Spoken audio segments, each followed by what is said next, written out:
ವಿಷ್ಣು ಸಹಸ್ರನಾಮ ಇದು ನಮ್ಮ ಕೈ ಸೇರಿದ ಬಗ್ಗೆ ಒಂದು ಚಿಕ್ಕ ಮಾಹಿತಿ ಓದಿ ತಿಳಿದುಕೊಳ್ಳಿ. ಶುಭವಾಗಲಿ. ಮಹಾಭಾರತ ಯುದ್ಧ ಮುಗಿದಿದೆ. ಭೀಷ್ಮಾಚಾರ್ಯರು ಶರಶೈಯಲ್ಲಿ ಇದ್ದಾರೆ. ಇತ್ತ ಧರ್ಮರಾಯನ ಪಟ್ಟಾಭಿಷೇಕ ಶ್ರೀಕೃಷ್ಣ ಮತ್ತು ವ್ಯಾಸರ ಸಮ್ಮುಖದಲ್ಲಿ ನಡೆದಿದೆ. ಒತ್ತಾಯದಲ್ಲಿ ಪಟ್ಟಾಭಿಷೇಕಕ್ಕೆ ಒಪ್ಪಿದ ಯುಧಿಷ್ಠಿರನ ಮನಸ್ಸಿಗೆ ಕಿಂಚಿತ್ತೂ ಸಮಾಧಾನವಿಲ್ಲ. ಎಲ್ಲ ವೀರರು ಹಿರಿಯರು ಲಕ್ಷ ಮಂದಿ ಸೈನಿಕರ ನಾಶದ ನಂತರ ಸಿಂಹಾಸನವೇರಿದ ಆತನಿಗೆ ಪಾಪಪ್ರಜ್ಞೆ ಕಾಡುತ್ತಿದೆ. ಇಂತಹ ಸ್ಥಿತಿಯಲ್ಲಿದ್ದ ಧರ್ಮರಾಯನನ್ನು ಶ್ರೀಕೃಷ್ಣ ಭೀಷ್ಮಾಚಾರ್ಯರ ಬಳಿಗೆ ಕರೆತಂದು ಆತನಿಗೆ ಧರ್ಮಪಾಠವನ್ನು ಬೋಧಿಸುವಂತೆ ಕೇಳಿಕೊಳ್ಳುತ್ತಾನೆ. ಧರ್ಮದ ಪರ ಹೋರಾಡಿ ಗೆದ್ದ ಧರ್ಮರಾಯನನ್ನು ಕೊಂಡಾಡಿದ ಭೀಷ್ಮಾಚಾರ್ಯರು, ಒಂದು ವೇಳೆ ನೀನು ಅನ್ಯಾಯದ ವಿರುದ್ಧದ ಈ ಯುದ್ಧದಲ್ಲಿ ಹೋರಾಡದೇ ಇದ್ದಿದ್ದರೆ ನಿನ್ನನ್ನು ಹೇಡಿ ಎನ್ನುತ್ತಿದ್ದೆ ಎನ್ನುತ್ತಾರೆ. ಈ ಮಾತಿನಿಂದ ಧರ್ಮರಾಯನಲ್ಲಿದ್ದ ಪಾಪಪ್ರಜ್ಞೆ ಹೊರಟು ಹೋಗಿ ತನಗೆ ಧರ್ಮೋಪದೇಶ ಮಾಡಬೇಕೆಂದು ಭೀಷ್ಮಾಚಾರ್ಯರಲ್ಲಿ ಕೇಳಿಕೊಳ್ಳುತ್ತಾನೆ. ಈ ರೀತಿ ಭೀಷ್ಮಾಚಾರ್ಯರು ಧರ್ಮರಾಯನಿಗೆ ಧರ್ಮೋಪದೇಶ ಮಾಡಿದ ಮಹಾಭಾರತದ ಅನುಶಾಸನ ಪರ್ವದ ಕೊನೆಯ ಅಪೂರ್ವ ಉಪದೇಶ ಈ ವಿಷ್ಣು ಸಹಸ್ರನಾಮ. ವ್ಯಾಸ ಮಹರ್ಷಿಗಳು ಈ 1000 ನಾಮವನ್ನು ಸ್ತೋತ್ರ ರೂಪದಲ್ಲಿ ನಮಗೆ ಕಾಣಿಕೆಯಾಗಿ ನೀಡಿದ್ದಾರೆ. ವಿಷ್ಣು ಸಹಸ್ರನಾಮದಲ್ಲಿ ಬರುವ 1000 ನಾಮಗಳು ಭಗವಂತನ ಗುಣವಾಚಕ ನಾಮಗಳಾಗಿವೆ. ನಮಗೆ ಇರುವ ಹೆಸರು ಗುಣವಾಚಕವಲ್ಲ, ಕರೆದಾಗ ಓಗುಡಲು ಇಟ್ಟ ಹೆಸರು. ಆದರೆ ಭಗವಂತನ ಪ್ರತಿ ನಾಮ ಆತನ ಗುಣವನ್ನು ವರ್ಣಿಸುತ್ತದೆ. ನಮ್ಮಲ್ಲಿ ಅನೇಕ ಸಹಸ್ರನಾಮಗಳಿವೆ. ಬಹಳ ಪ್ರಸಿದ್ಧವಾದ ಲಲಿತ ಸಹಸ್ರನಾಮ, ಶಿವ ಸಹಸ್ರನಾಮ, ಗಣೇಶ ಸಹಸ್ರನಾಮ, ನರಸಿಂಹ ಸಹಸ್ರನಾಮ ಇತ್ಯಾದಿ. ಈ ಎಲ್ಲ ಸಹಸ್ರನಾಮಗಳಿಗಿಂತ ಹೆಚ್ಚು ವ್ಯಾಖ್ಯಾನವಿರುವ, ಹೆಚ್ಚು ಮಂದಿ ವಿದ್ವಾಂಸರು ಭಾಷ್ಯ ಬರೆದಿರುವ, ಮಹಾಭಾರತದ ಭಾಗವಾಗಿರುವ ಸುಪ್ರಸಿದ್ಧ ಸಹಸ್ರನಾಮ ವಿಷ್ಣು ಸಹಸ್ರನಾಮ. ಪದ್ಮಪುರಾಣದಲ್ಲಿ ಒಂದು ವಿಷ್ಣು ಸಹಸ್ರನಾಮವನ್ನು ಕಾಣುತ್ತೇವೆ, ಆದರೆ ಅದು ಅಷ್ಟೊಂದು ಪ್ರಚಲಿತದಲ್ಲಿಲ್ಲ. ವಿಷ್ಣು ಸಹಸ್ರನಾಮದಲ್ಲಿ ಕೆಲವೊಂದು ನಾಮಗಳು ಒಂದಕ್ಕಿಂತ ಹೆಚ್ಚು ಬಾರಿ ಪುನರಾವರ್ತನೆ ಆಗಿರುವುದನ್ನು ನಾವು ಕಾಣುತ್ತೇವೆ. ವಿಷ್ಣು ಸಹಸ್ರನಾಮದಲ್ಲಿ ಬರುವ ಒಂದೊಂದು ನಾಮಕ್ಕೆ 100 ಅರ್ಥವಿದೆಯಂತೆ. ಒಂದು ವೇಳೆ ಒಂದು ನಾಮ 2 ಬಾರಿ ಬಂದರೆ ಆ ನಾಮಕ್ಕೆ 200 ಅರ್ಥಗಳಿವೆ ಎಂದು ತಿಳಿಯಬೇಕಾಗುತ್ತದೆ. ಆದರೆ ಇಷ್ಟೊಂದು ಅರ್ಥವನ್ನು ಕಂಡುಕೊಳ್ಳುವುದು ಸಾಮಾನ್ಯರಿಗೆ ಅಸಾಧ್ಯ. ಸಹಸ್ರನಾಮದ ರಾಜ ಮಹಾಭಾರತದ ಅನುಶಾಸನ ಪರ್ವದ ವಿಷ್ಣು ಸಹಸ್ರನಾಮ. ಪ್ರಾಚೀನರು ಹೇಳುವಂತೆ ಆಧ್ಯಾತ್ಮ ಗ್ರಂಥಗಳಲ್ಲಿ ಶ್ರೇಷ್ಠವಾದದ್ದು ವೇದವ್ಯಾಸರು ರಚಿಸಿದ ಭಾರತ, ಏಕೆಂದರೆ ಇದು ಭಗವಂತನ ರಚನೆ. ನಿರ್ಣಯ ಸರ್ವಶಾಸ್ತ್ರಾಣಾಂ ಭಾರತಂ ಪರಿಚಕ್ಷತೆ. ಭಾರತಂ ಸರ್ವವೇದಾಶ್ಚ ತುಲಾಮಾರೋಪಿತಾ ಪುರಾ. ದೈವೀ ಬ್ರಹ್ಮಾದಿಭಿ ಸರ್ವೈ ಋಷಿಭಿ ಸಮನ್ವಿಚ್ಯತೆ. ವ್ಯಾಸೈವ್ಯಾಜ್ಞಾಯ ತತ್ರ ತ್ವತ್ಯರೀಚ್ಯತ ಭಾರತಂ. ಅಂದರೆ ಸರ್ವಶಾಸ್ತ್ರಗಳಿಗೂ ಮಹಾಭಾರತವೇ ನಿರ್ಣಾಯಕ. ಹಿಂದೆ ಮಹಾಭಾರತದ ಮತ್ತು ಸಕಲ ವೇದಗಳು ಶ್ರೀ ವೇದವ್ಯಾಸರ ಆದೇಶದಂತೆಯೇ ಬ್ರಹ್ಮಾದಿ ದೇವತೆಗಳಿಂದಲೂ ಸಕಲ ಋಷಿಗಳಿಂದಲೂ ಒಂದು ತಕ್ಕಡಿಯಲ್ಲಿ ಇರಿಸಿ ತೂಗಲ್ಪಟ್ಟವು. ಆಗ ಮಹಾಭಾರತವು ವೇದಾದಿ ಇತರ ಸಕಲ ಶಾಸ್ತ್ರಗಳನ್ನು ಮೀರಿಸಿತ್ತು.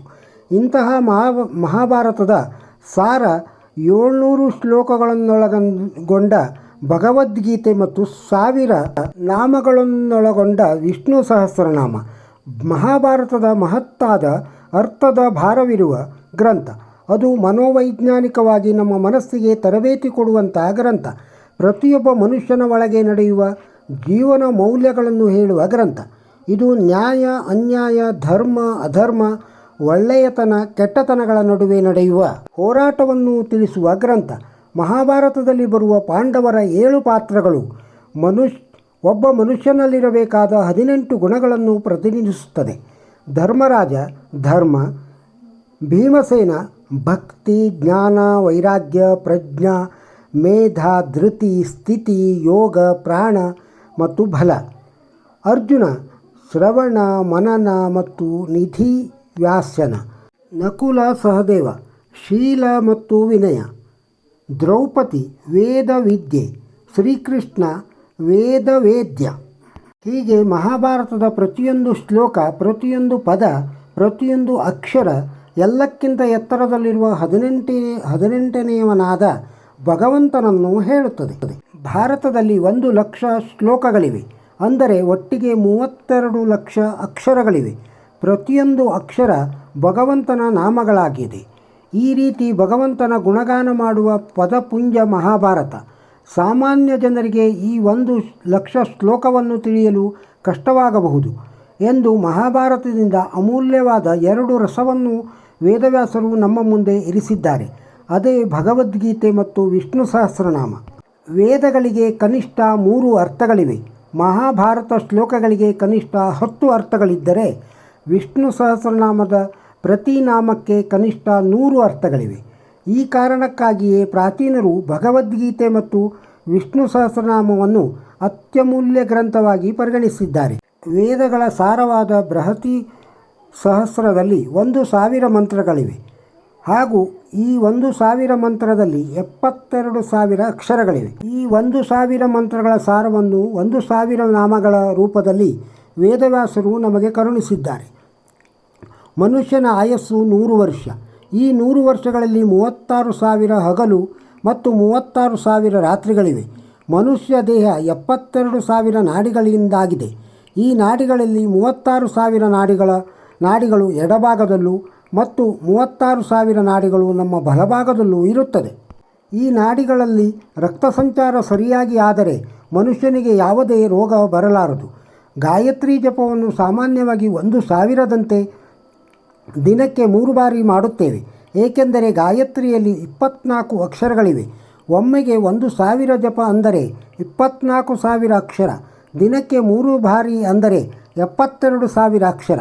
ಇದಕ್ಕಿಂತ ಹೆಚ್ಚು ಬಾರಿ ಪಾರಾಯಣ ಮಾಡಿದರೆ ಹುಚ್ಚು ಹಿಡಿಯುವ ಸಾಧ್ಯತೆ ಇದೆ. ವಿಷ್ಣು ಸಹಸ್ರನಾಮವನ್ನು ಪಠಿಸುವುದರಿಂದ ನಾವು ಬೃಹತಿ ಸಹಸ್ರದ 72,000 ಅಕ್ಷರಗಳನ್ನು ಜಪಿಸಿದಂತಾಗುತ್ತದೆ.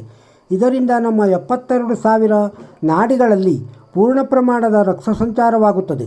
ಆದ್ದರಿಂದ ವಿಷ್ಣು ಸಹಸ್ರನಾಮ ಭವರೋಗ ಪರಿಹಾರಕ.